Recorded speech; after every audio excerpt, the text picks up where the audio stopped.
Welcome back to another episode of Knicks Morning Koffee. I'm Mr. King. Y'all know my partner, Joe Cool. What's up? All right, so let's just jump into this 5-game Western swing that we on. And remember last week I said I would not have been surprised if the Knicks went 0-5 or 1-4. My main thing is that I wanted them to come out of it as a team, being a cohesive unit, you know, that brotherhood. And then they started the road trip with dinner, yeah, by Julius Randle. And then, like you said, when winning the first 2 games, that must have been some hell of a dinner. But that's what I was really looking for. I mean, of course, we want the wins. But I was looking for that at some point, you got to learn to really play for each other. And I'm hoping that when they come back from this road trip with 2 more games to go, that we really develop that brotherhood chemistry. You know, nobody is bigger than the team unless we all eat. So it seems like that might be the direction that they're heading in. Now, with that said, right now we are 2-1 on this road trip. 2 impressive wins in those first 2 games, especially given how hot Utah was and having lost a home game. And then Denver, we hadn't beaten since 2006, either at home or in general. So that's impressive right there. Now, what concerned me too was just sometimes when you think we got it, the Warriors game. And I thought in my mind too that players wake up against us. And I didn't understand too, even with Tibbs, like we had Reddish on Steph starting the game. And I thought Reddish should have been on Clay. Clay was the one that's struggling. Golden State was losing while Steph is getting 40 and 50 points a night. So why not keep Clay down and then Steph's 50 not going to beat you? But we did the opposite. You know, we tried, and which they did in a sense, slow down Steph, but then Clay went berserk. And that's sometimes like that chess move that you're playing, we played right into their hands. Because Steph was just coming off a 50-point game, and we felt like, I guess, he ain't getting 50 against us. But that's not, you know, a lot of the teams now showing with, you know, same thing with Philly and the Nets. Their star players are putting up 40-plus points, but they losing. So I don't know why we didn't just keep that mindset. But I just thought that we dropped the ball on that one. And you're not expected to win all 5 games, but just the point of put yourself in position. That's where the Knicks need to grow. Yeah, I think that's a case of now that we can see what the players are capable of. That's overcoaching or undercoaching. With Tibbs, it's overcoaching. Because if it just works, just let it work. Yeah, it's a little bit of both. Yeah. I'm not gonna say it's undercoaching because he's clearly doing something, and we seeing that he's doing something. Either taking players out too early, not routing the high hand, not making an adjustment, just sticking to his plan and whatever works. And sometimes that's not the case. Well, the 5-man rotation, not the 5-man, the 9-man rotation, and I really like to call it 8.5 because Derek ain't playing that much. But that's something that in a sense you do kind of have to go to. And that part seems to be working for us, like you say, giving the guys 1 minute. But I also see where some of the undercoaching come from that we are having, excuse me. Because you're not making adjustment moves. Like you're not doing that. So that's where he got to step up his game in the in-game coaching in certain moments. You know, season the moments. But for the flip side, which it could be the good side, is that we could possibly end up with 4 legitimate guys averaging 20 points a game. You know, and Randall, RJ, Brunson, and then Reddish. And with another 3-4 guys, you know, getting 8, 9, 10 points a game. That could be realistic for us. We won 2 games in a row, and I don't know if this is bad timing, but as soon as we won 2 games in a row, the rumors was Quickly and D-Rose getting traded. And then you can see the difference again. So it's like, is there too much, back with that media, with the Knicks, is there too much tension going on with that? I mean, people are unhappy with their playing time. IQ was already getting, he was getting looks from other teams already. Now, I think some of the rumors is like, well, one first, let's look at the Jay Crowder one. You can get him essentially for whatever you can just get him for because he's clearly not going to be a part of any other team right now. So we're in the runnings for Jay Crowder. And what would you give up for him? Because you got to lose somewhere. But that's a move that you can make and not really harm your team because you're not trading for him. So when I say give up, meaning somebody will have to go to the bench or go to the G League or lose some time. But that's a move you can make, and you solve two things. You solve that 3-and-D guy, and then you solve the thing where, unlike Evan Fournier, who is starting to show his displeasure, we need a guy just to shoot. So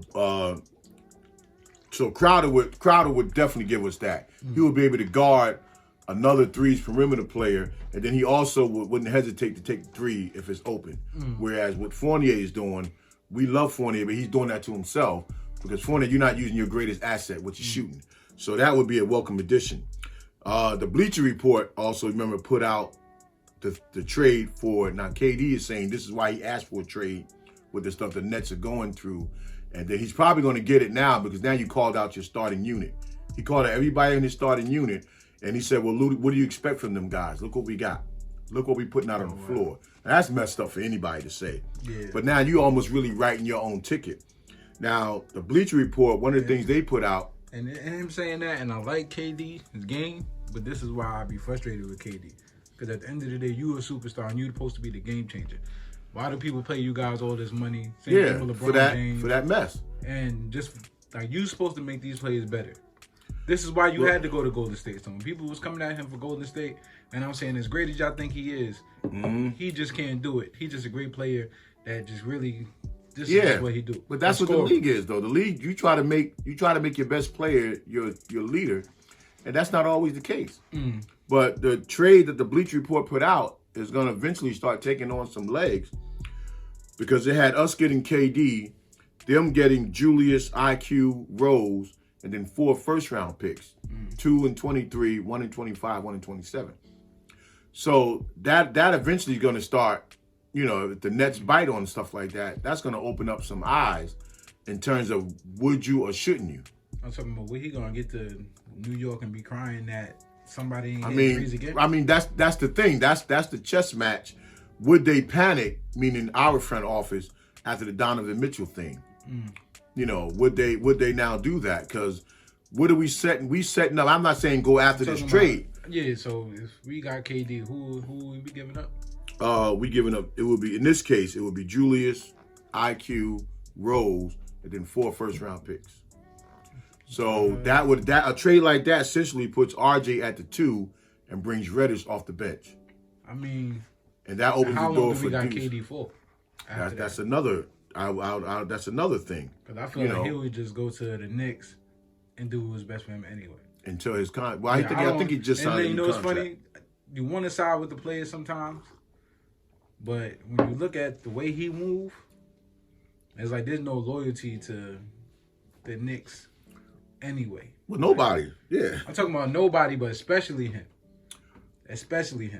Well, I mean, he has no loyalty to nobody. That's what I'm saying. Yeah. And what you say you do things for is not what you do things for. Like I said, you go to Golden State because you're chasing the ring, and we could have put Melo on that Golden State team and they would have won. All you gotta do is shoot. You ain't have to do nothing else. Well, that's gonna take on some legs. You could put me on that team. No, I don't know about all that. Not with the teacher right here. But again, at some point, that's gonna start. I mean, would I have done it? Yeah, if he think the people on the Nets is a bum, what you think the people on the Knicks are? I don't know. Yeah, I don't know how that would really shake out. It still leaves us with a nice squad still. Yeah. But it's not like we're depleting our whole team this time. But again, who wants to be bothered with his headache? And then too, D Rose are still that was a piece that we're gonna know we needed towards the end of the season. Yeah. That's the bad part too. Well, what that also do though, that also can bring you RJ you could have took off the bench as a point guard. And take him off the board and put Fournier in that trade. You know what I mean? That would have been a little bit better. But because D Rose, we're gonna need him. Like we see the value, and that's not even potential at this point. Like I see the value in D Rose. It's not like quickly when you see the potential, and it's not quite there. RJ can take a less of a role and make his game easier because now they gotta guard KD. There's no ifs, ands, or buts about it. Yeah, I think I think adding Rose was probably just a numbers thing to where the numbers would fit. But I wouldn't even do Rose like that because he stayed loyal. Like, we talking about loyalty. He's a Knick. You know what I mean? Yeah, so something's going to give. I don't know what it's going to be. I like our team right now the way it is. If we play to our capabilities, because one, before last game, again, too early to talk about the standings, but they had us in 8th place, tied with the 7th seed. We were half a game out of the 4th seed, a game out of the 3rd seed. Like you win your share of little games now till you figure it out, and you keep yourself right there in the hunt. Because a lot of those other teams are not going to stay down. You got to figure the Nets and Philadelphia, and they're not going to stay down long.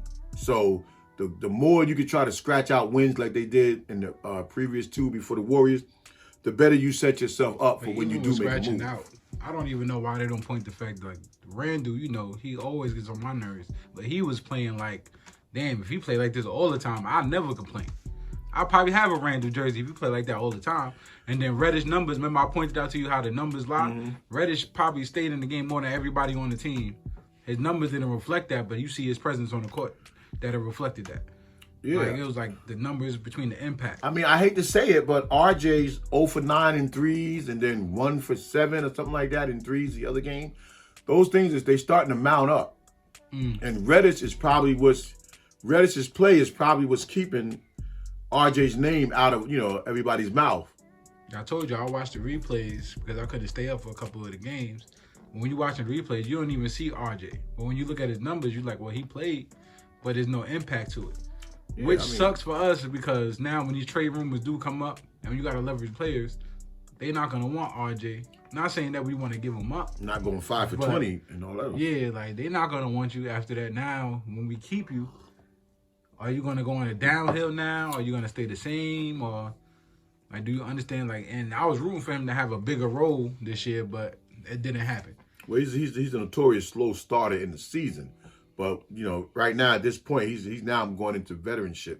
He shouldn't have to do that. He should be able to come out the season ready to play. Yeah, which I still don't understand. I was watching an interview with Lamar Odom. He said players, the guy, Anton Daniels, asked him, what is basketball shape?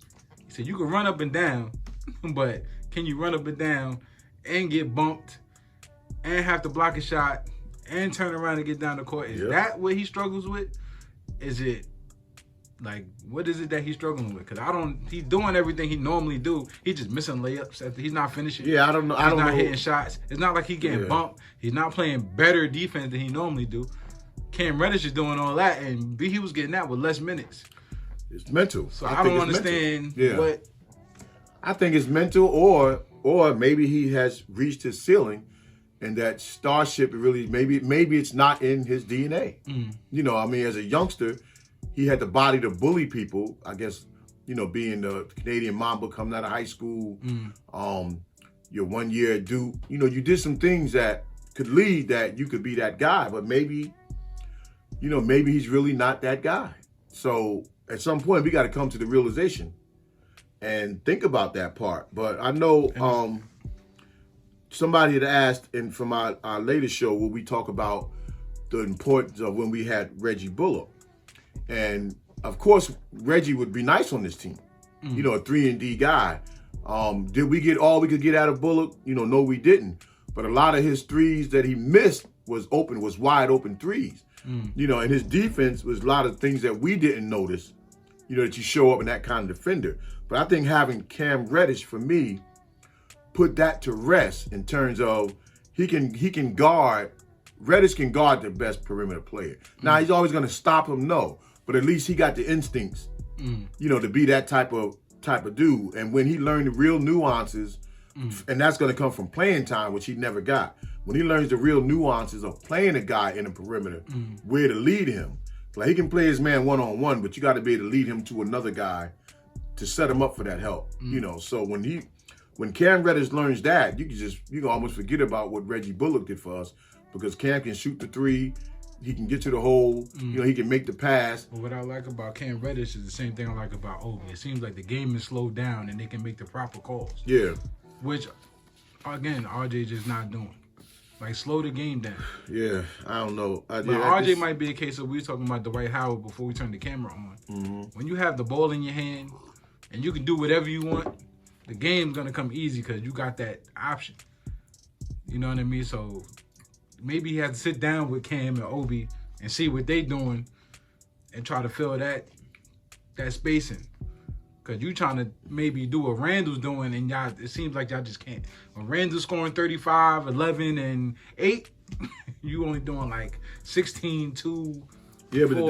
the different with RJ though, his number actually gets called. Those other guys That's are what doing I'm saying. right, but if your number's getting called, then what are you going to ask them? They getting it on the fly. You getting your number called in your sweet spot. Shouldn't you now call Reddish number because he's getting just as much minutes as them, but he has to fight for his touches. That's probably coming. But in terms of with Obi, I think Obi's doing the ultimate sacrifice for the team. But I look at, and somebody pointed that out, 83% of his points are dunks and threes. 86% are dunks and threes. And the weird part for me is that means we're not getting the best out of Obi. Now, the announcer that pointed out was like, that's great. Yeah, that's great, but at the same time, we know Obi, coming out of college, is a mid-range player.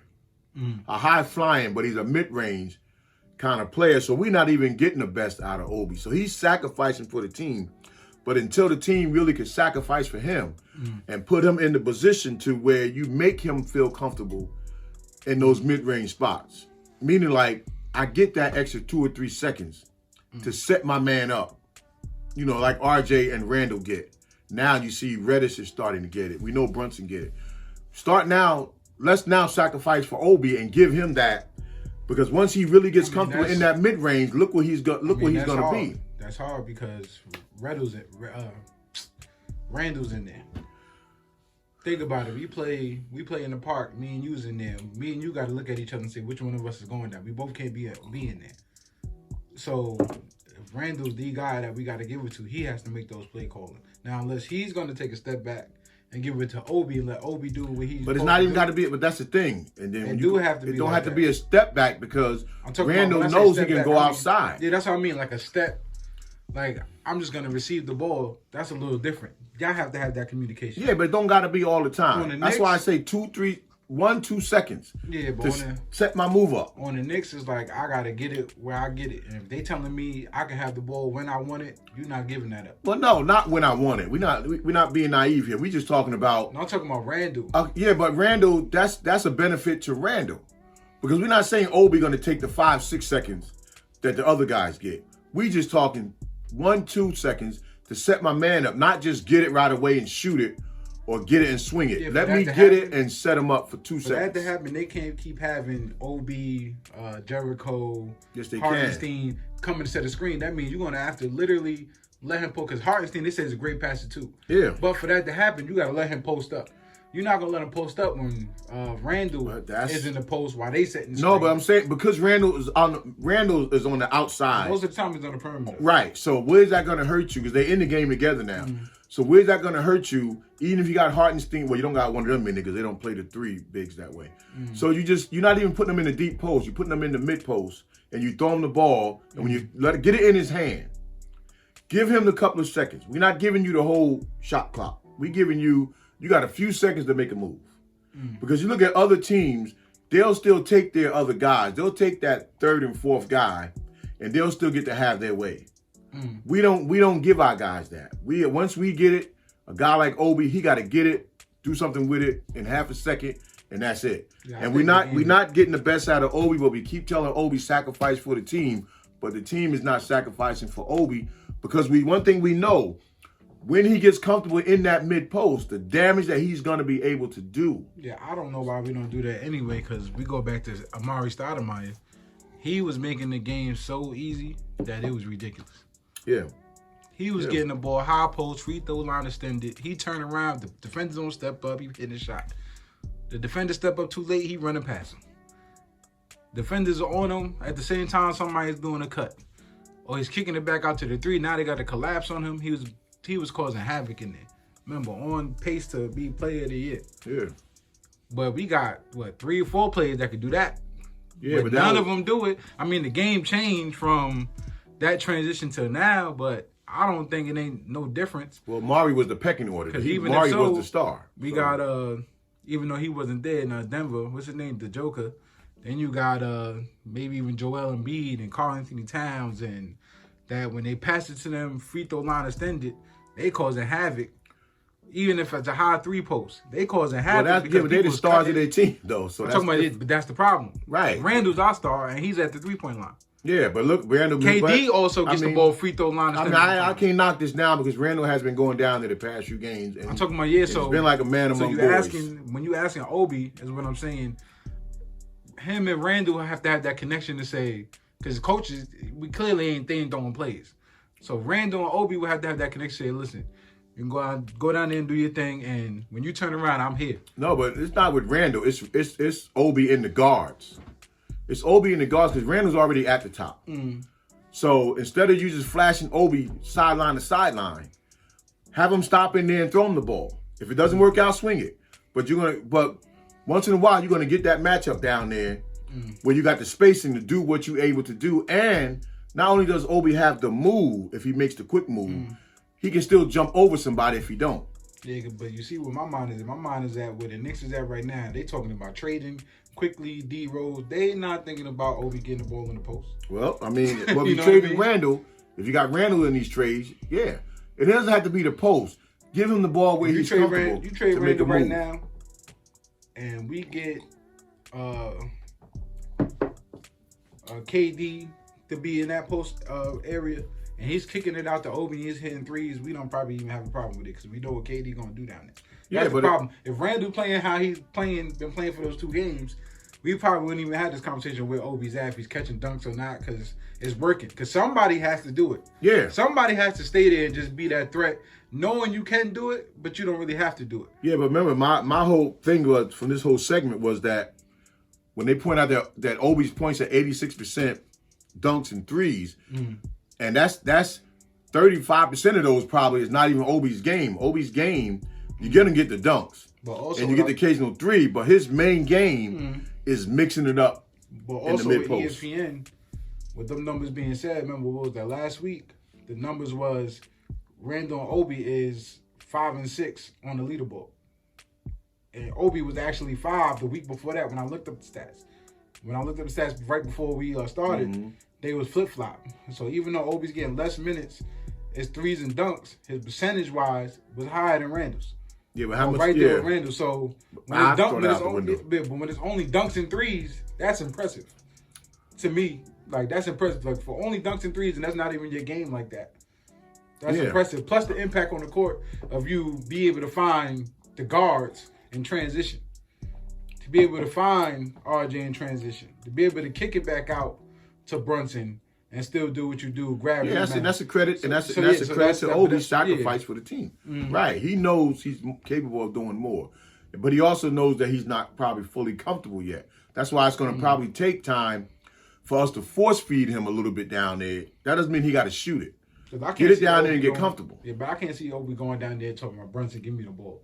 I think that would have to be a him and Randall connection to say, Randall say to Brunson, give it to him down there, and we'll be up here. See, I disagree. I say the guards because I look at even when guys are taking the ball out of bounds and Randall's there wanting the ball, they still throwing it to whoever the guard is. It's like the players have made it in their mind, and Obi has also done that to Randall. When they're taking the ball out of bounds, Randall still waits.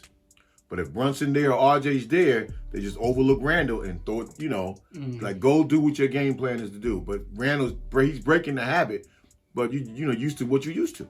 So if Obi can get that connection with the guards, now. Which I don't understand it neither, because I hate bringing the ball down. Randall, well, I mean, that's like a blessing. I don't bring the ball down. Well, you the point used guard, to what you used to. You got to give me the ball so I can go score. Yeah, you used to what you used to. I don't got to set nobody up. But as far as the Knicks are concerned with this the way this early season is going, we got to still try to put ourselves in that position because these are still winnable games. It's not nothing about our talent anymore. If the games are winnable, then we got to try to go out and win them. So that, I know I was talking to somebody, they say the frustration, well, it's still early, but that's crap because everybody's playing. These early games are what's going to get you into the playoffs later in the season. You know what this feels like with the general manager for the Jets or something like that? I guess they asked him a whole bunch of questions, and he said, just sit back and enjoy the ride. Like, is this what we got to do? It's a roller coaster, like it's a bumpy road up. No, if we did that, nobody would ever have a show. I mean, if we just sat back and enjoyed the ride, then might as well turn the camera off. Everybody turn their cameras off. Because you're going to talk about your team, you're going to talk about them no matter what, good, bad, or indifferent. No, but I'll be having a hard time. I'll just be coming down on the Knicks. I'm actually enjoying the season. But as a fan who can see plays developing, but it's cringy. You just wonder why sometimes we don't do all those other little things, and that's why I like about Reddish. He cuts when it seems like you don't have to cut, but when he cuts, the ball's finding him. Yeah, because everybody got that third eye. If you moving around, he takes it upon himself to be an active player on the weak side of the ball, and that's what's helping to keep us in games. If we can up our 3-point shooting a little bit. Like we're crazy on the 3-point end. Now our bench also is keeping us in games. Because even on a bad night that our bench had the last game, our bench still scored 30 points. But our bench has been getting between 40 and 50 points a night. So the Knicks as a whole got to try to figure out a way, how can we duplicate the things that we do well, emphasize that, then work on the things that we have to improve. Because when we're running the ball, we do that well. Let's emphasize the things that we do well. And then, there's our season right there. So when you get to the midway point, that means we are already now set ourselves up for a nice little fight, be it anywhere between 10 through 6. How much would they have to sign Jay Crowder for? I'm not sure, but I know if they got into a bidding war, they probably could be in there. Like 10 mil or something like that. I can't really remember what the numbers are. Mil. Yeah, 2 mil get you for 2 cents. 2 mil, you know what I mean? But I hold the Gatorade. Yeah, right. But I don't have much to say today, but I did want to emphasize that Bleacher Report trade after what KD was talking about out in his team. It's like you're forcing your way out. And do the Knicks take a look at it, or do they say, you know what, that's their headache? You can't always say one man's junk is another man's treasure. KD is still an excellent talent, but do you take on the baggage that KD come with? Did he speak up for Kyrie? Yeah, he spoke up for Kyrie. All right, so let's take him, man. So, hey. Right, let's take him. If he didn't speak up for Kyrie, I don't want him. All right, so let us know what y'all think in the comments. Remember to like, comment, subscribe. We are slowly approaching our 100th episode, and we hope that y'all be there with us. Until next time, peace. Peace.